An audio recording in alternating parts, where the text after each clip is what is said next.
오늘은 영적인 일은 영적인 것으로, 영적인 일은 영적인 것으로 라는 제목으로 우리 하나님 말씀 함께 나누도록 하겠습니다.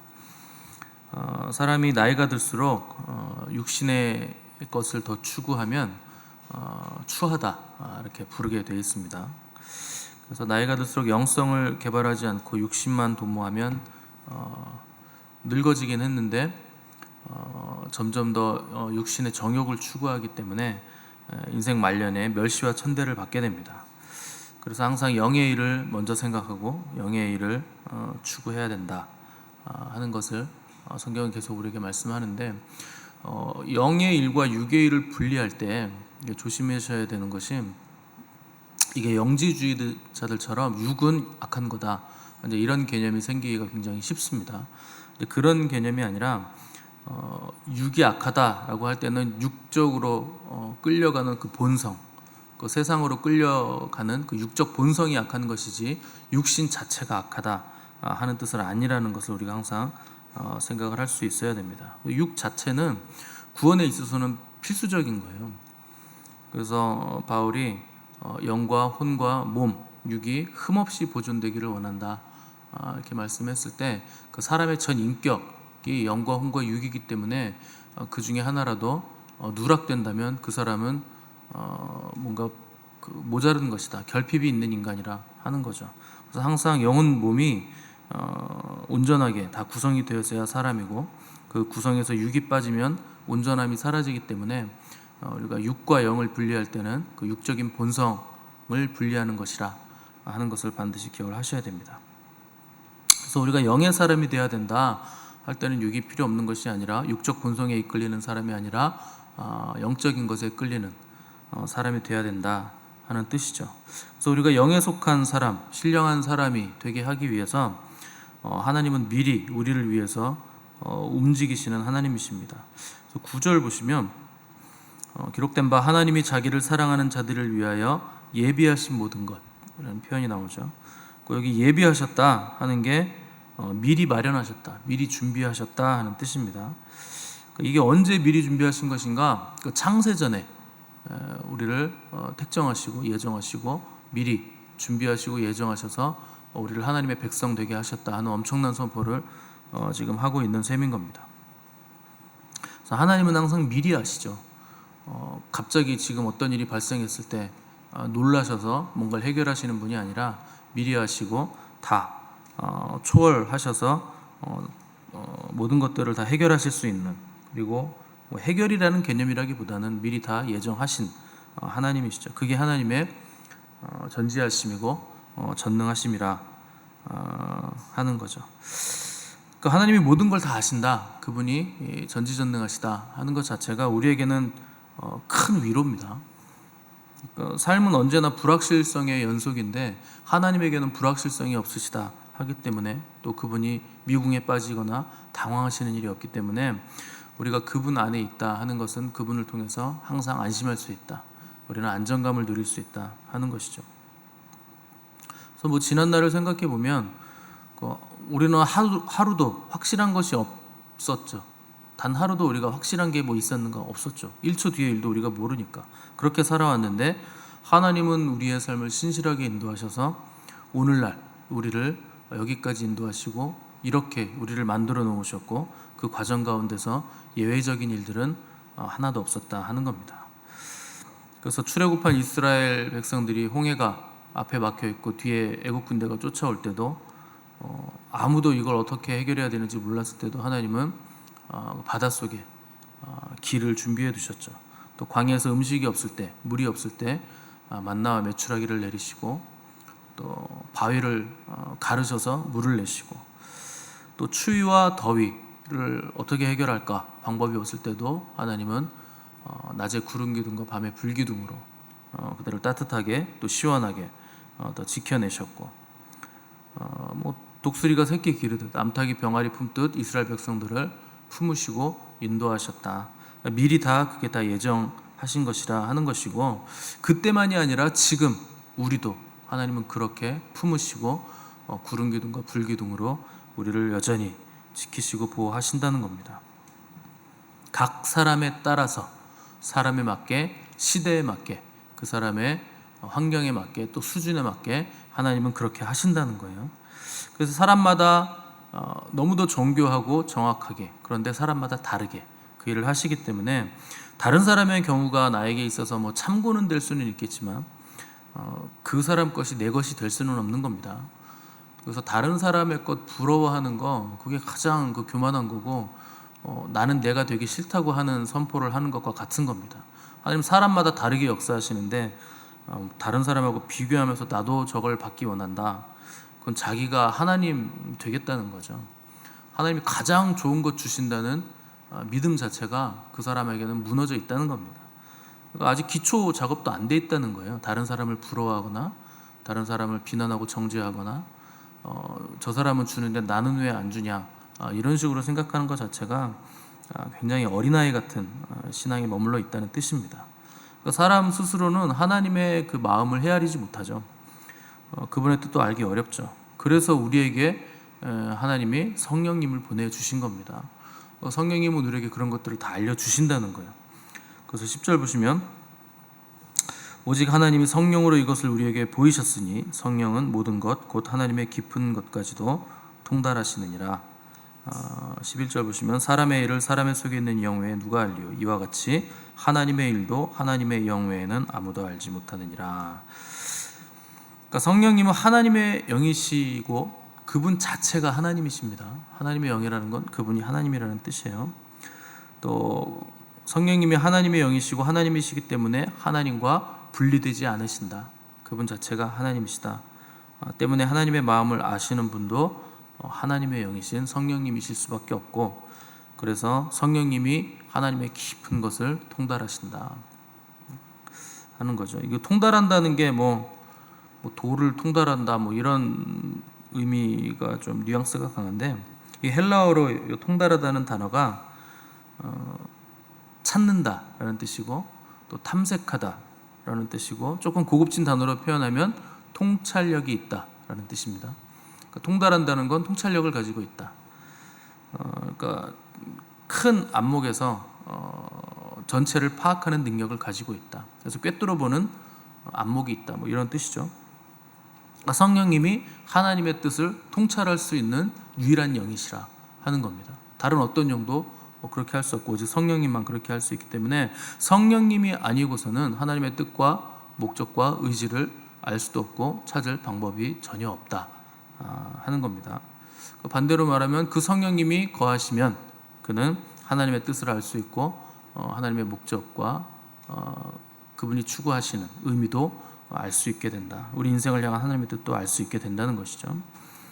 12절 보시면 우리가 세상의 영을 받지 아니하고 오직 하나님으로부터 온 영을 받았으니 이는 우리로 하여금 하나님께서 우리에게 은혜로 주신 것들을 알게 하려 하심이라. 그러니까 성령님이 오신 목적이 뭐냐? 알게 하려 하시려고 그분이 우리에게 오셨다는 겁니다. 우리는 성령이 오면 뭔가 이렇게 신령 떠는 일을 자꾸 하려고 하시는데, 가장 성령님께서 주로 하시는 일이 뭐냐면 알게 하시는 거예요. 뭐 신비한 일 뭐 이런 것들만 이렇게 열광하라고 오시는 게 아니고, 그분은 어떤 무슨 힘이거나 능력이거나 파워이거나 이런 정도의 분이 아니라 하나님 자신이시기 때문에 우리가 알지 못하는 크고 비밀한 일들을 우리에게 알려주신다는 거죠. 우리가 세상의 영을 받지 않았다고 했을 때 여기 우리는 교회를 말하는 것이고 그리스도인들을 말하는 겁니다. 그러니까 모든 그리스도인들은 세상의 영이 아니라 하나님으로부터 오신 성령을 받은 사람들이다 하는 거죠. 그래서 예수님을 믿게 된 사람들은 이미 성령님이 오신 겁니다. 왜냐하면 성령님이 아니고서는 아무도 예수님을 주로 신할 수 없기 때문에 예수님을 믿겠다 결단하신 분들은 성령님이 오셔서 성령님의 역사로 그렇게 하셨다 하는 것을 아셔야 됩니다. 그 성령님이 오셨다는 것은 우리로 알게 하신다. 그래서 하나님의 말씀을 가르치시고 깨닫게 하시고 생각나게 하셔서 하나님의 뜻을 우리로 하여금 알게 하신다 하는 거죠. 그래서 성령님의 가장 중요한 사역은 가르치시는 사역, 깨닫게 하시는 사역, 그게 가장 중요한 사역입니다. 9절에서 하나님의 자기를 사랑하는 자들을 위하여 예비하신 모든 것은 눈으로 보지 못하고 귀로 듣지 못하고 사람의 마음으로는 생각하지도 못한다 하는 것인데, 성령님이 오시면 들을 수 있게 해주시고 볼 수 있게 해주시고 깨달을 수 있게 해주신다 하는 것이죠. 그래서 그분만이 하나님의 깊은 것을 통찰력 있게 우리가 볼 수 있고 찾을 수 있도록 도와주시는 유일한 분이시다. 그러니까 성령님의 역할이 이 교회 시대에서 얼마나 중요한 역할을 하고 있는 것인가를 우리가 알아야 된다는 거죠. 13절을 보시면 우리가 이것을 말하거니와 사람의 지혜가 가르친 말로 아니하고 오직 성령께서 가르치신 것으로 하니 영적인 일은 영적인 것으로 분별하느니라. 영적인 일은 세상의 지식과 학문과 철학, 과학 이런 걸로는 그런 잣대로는 분석할 수 없다. 이런 얘기를 하는 겁니다. 그러니까 오늘날 기독교와 대척점에 있는 게 이제 과학주의인데 과학 자체는 잘못된 게 아닙니다. 과학주의, 과학으로 증명된 것만 믿겠다 하는 그 과학주의가 문제가 있다는 거죠. 그 사람들은 과학이 굉장히 합리적이고 논리적이라고 생각하는데 아닙니다. 과학은 굉장한 종교성을 가지고 있습니다. 오늘날 과학은 원래 과학이라는 거는 실험실에 가서 실험을 해서 증명하는 것만 믿는다는 거거든요. 근데 영적인 일을 어떻게 실험실에서 증명을 합니까? 실험이 되지도 않을 뿐더러 증명할 수도 없죠. 근데 과학은 오늘날 과학주의와 과학은 증명할 수 없는 것도 가설을 세워놓고 그게 진리인 것 마냥 가르치고 믿고 있기 때문에 그거는 과학의 영역, 실험의 영역이 아니라 이미 믿음의 영역이고 영적인 영역이 될 수밖에 없다는 겁니다. 그러니까 이제 세상의 지혜고 그게 사람의 지혜죠. 근데 그런 것으로는 영적인 일을 분별할 수 없다 하는 것을 성경 우리에게 말씀해 주죠. 이 바울이 사람의 지혜라고 했을 때 이 지혜가 소피아죠. 소피아. 그러니까 원래 철학이라는 말을 얘기하는 건데 철학이라는 말 자체가 필로소피잖아요. 필로는 필로스, 사랑이라는 뜻이고 소피는 소피아, 지혜라는 뜻이니까 필로소피라는 철학 자체가 지혜를 사랑한다 하는 뜻입니다. 지혜를 추구한다. 그 지혜를 사랑하는 게 철학인데 문제는 그 지혜가 하나님으로부터 온 지혜가 아니라는데 문제가 있고 하나님은 쏙 빼놓고 하나님으로부터 오지 않은 세상 지혜를 사랑하고 추구한다 하는 데서 이 문제가 시작되는 겁니다. 그러니까 땅의 지혜를 하나님 없이 사랑하면 결국 땅의 본질은 혼돈이고 공허고 흑암이고 기품인데 그걸 사랑하고 그걸 추구한다? 결국 혼돈, 흑암, 거기에 그냥 머물러 있는 수준밖에 안 된다는 거죠. 거기에 말씀이 임하지 않으면 창조의 기적이 나타나지 않습니다. 땅에는 항상 말씀이 임해야 거기에 어떤 것이 형체화가 되는 것이고 무언가 그 형체가 생겨야 그 그림자라도 우리가 이렇게 볼 수 있는 것인데 그 하나님의 말씀 없는 땅의 어떤 지혜들은 전부 다 흑암이죠. 볼 게 없고 잡을 게 없다는 거예요. 그래서 철학은 아직도 손에 쥐고 있는 게 없잖아요. 결론으로 잡고 있는 게 아무것도 없는 겁니다. 원래 형체가 없는 거기 때문에 그렇습니다. 그래서 말씀이 임해 형체가 생기고 말씀이 그 형체를 만물을 붙들고 있는 거예요. 그러니까 말씀을 쏙 빼놓고 하나님을 쏙 빼놓고 지혜를 추구한다. 그냥 흑암과 기품과 혼돈 가운데 계속 어지럽기만 한 거죠. 근데 인간은 태초부터 그런 지혜를 갈구해 왔다는 것을 성경은 우리에게 보여주죠. 하나님과 방불한 존재가 되기 위해서 하나님과 방불한 지혜를 갖기 위해서 하나님의 말씀을 거부하고 선악과에 손을 댄 거, 그게 인간이 추구하는 태초의 지혜라는 겁니다. 그걸 성경은 죄라 이렇게 부르고 선악과다 이렇게 부른다는 거죠. 그 결과는 죽음이죠. 영원한 형벌을 받는 것이고 지옥이라는 곳에 떨어지게 된다는 거죠. 지옥이라는 건 결국 하나님 없는 상태입니다. 그리고 하나님의 말씀이 없는 상태고 붙잡아 줄 수 있는 말씀의 능력이 없기 때문에 거기가 지옥인 거죠. 말씀이 없으니까 형체도 없고 형체가 없는 흑암 중에서 내가 의식할 수 있는 것은 그냥 나만 있는 거죠. 그래서 하나님은 의식하지 않고 하나님의 말씀도 없는 상태에서 나라는 존재만을 계속 의식하면서 신음하고 울부짖으면서 고통하는 상태가 그 지옥의 상태입니다. 그래서 지옥이 어떤 곳인가를 알고 싶으시면 이 땅에서도 얼마든지 경험할 수 있어요. 하나님 생각하지 않고 나만 생각하면 거기가 지옥입니다. 나는 억울하고 나는 괴롭고 나는 목마르고 나는 배고프고 나는 부럽고 나는 고통스럽고 나는 잘 돼야 되고 계속 나만 생각해보세요. 그게 지옥이에요. 하나님이 없고 나만 있는 상태. 그렇게 나만을 의식하면서 반복해서 선악과를 따면서 선과 악을 내가 스스로 결정하고 분별하면서 하나님 자리에 앉아서 고통스럽게 삶을 살아가는 것이 바로 지옥에 영원히 갇히는 삶인 거죠. 그것이 세상이 추구하는 지혜의 결론입니다. 그래서 우리에게 필요한 건 그런 세상 지혜가 아닙니다. 철학자들이 아무리 위대한 말을 그럴듯하게 해도 다 똥이에요. 하나님 없으면 다 똥이에요. 여러분들이 기가 막힌 생각을 하시고 놀라운 지혜의 비밀을 발견하셔도 그게 하나님의 말씀이 아닌 거면 다 그냥 배설물입니다. 그건 다 쓰레기예요. 우리에게는 그런 지혜가 필요한 게 아니에요. 성령님의 지혜가 필요한 겁니다. 세상 지혜는요, 아무리 좋아도 부작용이 있어요. 왜냐하면 세상은 그 안에 기본적으로 정욕이라는 게 있습니다. 그래서 사람들이 처세술 이렇게 얘기하는데 세상을 살아가는 기술, 인간관계 대응하는 자세 이런 걸 얘기하잖아요. 근데 그 안에를 잘 보시면 어떻게든 내가 손해보지 않고 이기려고 하는, 지지 않으려고 하는 마음이 처세술 안에는 들어가 있는 거죠. 그래서 우습게 보이지 않는 법 이런 거잖아요. 처세술이.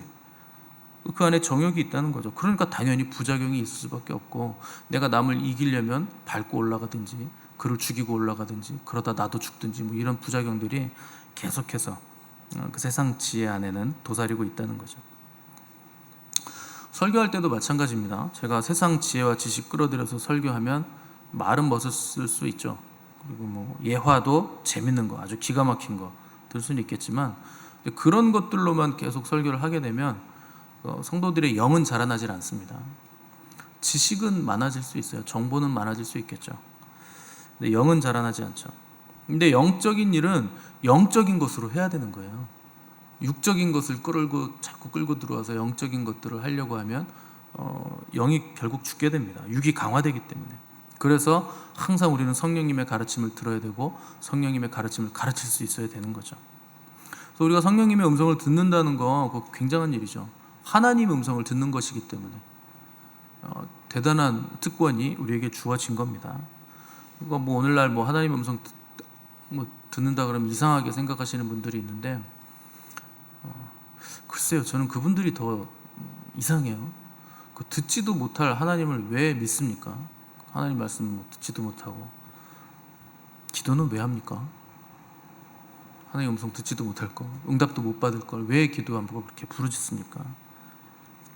하나님은 너는 내게 부르짖으라 내가 너에게 응답하겠다 그러셨잖아요.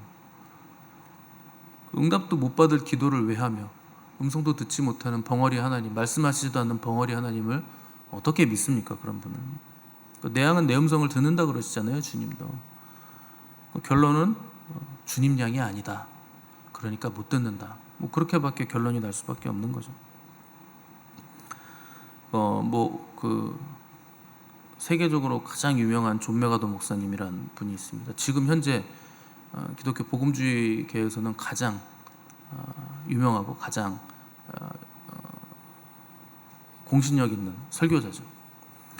주석도 쓰셨고 설교도 잘 하십니다.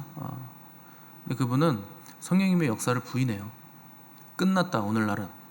그래서 이제 은사 중지론자죠. 근데 성경에는 그런 말이 없습니다.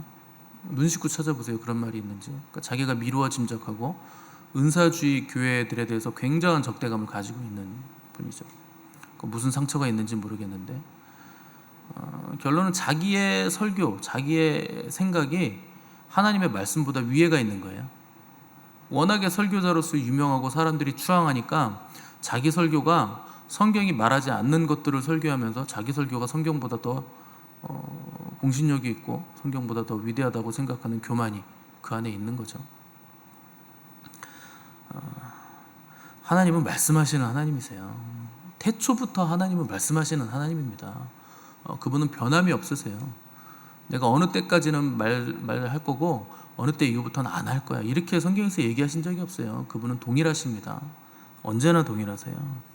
그래서 하나님의 말씀이 온다는 것 대단한 거죠. 그분의 말씀이 오면 다 온 거기 때문에, 말씀이 오면 그분의 능력과 축복이, 그 지혜가 그 안에 담겨서 오기 때문에 빛이 있으라 하시면 빛이 있는 겁니다. 동물이 있으라 하면 동물이 만들어지는 거고. 아무튼 그분의 말씀 자체가 능력이에요. 그래서 우리가 성령님을 통해서 하나님의 말씀을 듣는 것 자체가 굉장한 축복이라 하는 것을 알아야 되고, 말씀이 없으면 우리가 하나님을 믿는 것 전체가 그냥 무너지게 되는 결과가 생긴다는 겁니다. 왜냐하면 하나님은 그 말씀을 통해서 그분 자신을 우리에게 주시기 때문에 그래요. 말씀을 하셨다, 그분을 우리에게 주셨다는 겁니다. 그래서 세상의 지혜, 세상의 지식, 세상의 소리가 아니라 항상 우리는 성령님의 음성을 들을 수 있어야 된다는 겁니다. 지성을 무시하라는 말이 아닙니다. 지성은 필요해요. 왜냐하면 지성이 있어야 하나님의 말씀을 깊이 우리가 탐구할 수 있는 도구가 되기 때문에 절대 지성을 무시하라는 말이 아닙니다. 그 중세 유명한 신학자 중에 아퀴나스라는 분이 이런 말을 했어요. 철학은 신학의 시녀이다. 철학적인 사고, 그 지성, 그걸 가지고 뭘 하느냐? 신학, 하나님을 알아가는 도구로 쓰라는 거예요. 그래서 철학이 신학의 도구가 된다는 거죠. 그래서 지혜라는 거, 우리가 목적지로 가는 가장 빠른 길을 찾아내는 거잖아요. 그게 지혜죠. 지식은 그것을 찾아내기 위한 정보들이고, 그 지혜를 우리가 찾아내기 위해서 지성을 사용하고 철학적인 사고도 우리에게 필요할 수는 있겠죠. 근데 그게 진리는 아니라는 것을 아는 것, 그게 바로 지혜자라는 거죠. 하나님께로 가는 가장 빠른 길은 우리가 생각으로 찾아낼 수 있는 게 아니에요. 가장 빠른 길은 예수 그리스도입니다. 그게 하나님께로 직선으로 가장 빠른 지름길로 가는 유일한 길이에요. 지름길이라고 할 수도 없습니다. 그 길만 유일한 길이기 때문에 그냥 그것만 있는 거예요. 예수 그리스도가 길이고 진리고 생명이고 지혜고 모든 것이죠. 그래서 그리스도를 아는 지식이 가장 고상하다 하는 바울의 고백은 진리이고 실제가 되는 겁니다. 세상 지혜는 겉으로 보기에만 그럴듯하죠. 먹음직도 하고 보암직도 하죠. 그런데 손을 대는 순간, 혀를 대는 순간 우리를 망하게 합니다. 때문에 어떻게 해서든지 우리는요, 그 나라는 굴레에서 빨리 벗어나야 돼요. 그게 세상 지혜는 나를 바라보게 하거든요. 그래서 그것을 위해서 우리에게 하나님이 성령님을 보내주셨고, 주의 영이 계신 곳에는 자유함이 있느니라. 나라는 굴레에서 벗어날 수 있는 거예요. 자유라는 거, 우리가 나를 벗어나서 하나님께 붙는 거고, 하나님께 매어지는 거죠. 하나님께 속해지는 거죠. 그게 자유입니다. 그러면 나라는 굴레에서도 벗어나게 되고, 선악과라는 그 부담에서도 우리가 벗어나게 된다는 거죠. 여기 성령님이 우리에게 하시는 역사입니다. 그래서 우리는 영으로 인도받는 삶, 영적인 일은 영적인 것으로 이해하고 분별하는 삶을 살아야 된다는 겁니다. 그래야 우리에게 참 자유가 있고 주님의 뜻과 우리의 뜻이 일치되는 단계까지 나아갈 수 있게 된다는 거죠. 그래서 신앙생활을 감각과 본능에 따라서, 느낌에 따라서 하는 사람은요, 평생 제자리예요. 교회는 왔다 갔다 했고 뭐 대단하게 하는 것 같은데 영적인 것을 보면 여전히 어린아이 수준에 머물러 있죠. 왜냐하면 내 감각, 내 느낌, 내 본능에 따라서 계속 생각하고 추구했기 때문에 진전이 없는 겁니다. 진전 없이 계속 반복하는 걸 종교라 그랬잖아요. 그 종교 생활한 거예요. 왜냐하면 내가 중심이 됐으니까, 내 생각이 기준이 됐으니까, 내 느낌에 따라서 움직였으니까. 그래서 성령님의 역사, 성령님의 이끄심에 따라 움직이고 나를 벗어던지고 하나님께 나를 그냥 던져버려야 됩니다. 그때 자유가 임하게 되고, 그때 우리가 주님이 가까이 보이게 되고 완전히 다른 차원의 삶을 살게 된다는 것이죠. 그것이 참된 자유고 참된 기쁨입니다. 여러분들이 이 기쁨의 삶을 모든 삶의 영역에서 누릴 수 있도록 성령님의 인도하심을 구하시고 성령의 충만함을 구하시기 바랍니다. 내 본능, 느낌, 내 생각을 빨리 포기하시고 나를 벗어나셔서 그분께 우리의 약함, 또 모자른 부분을 아뢰시고 도움을 구하심으로 종교 생활이 아닌 성령에 이끌리는 복된 삶을 사시는 저와 여러분 되시기를 간절히 바랍니다. 함께 기도하겠습니다.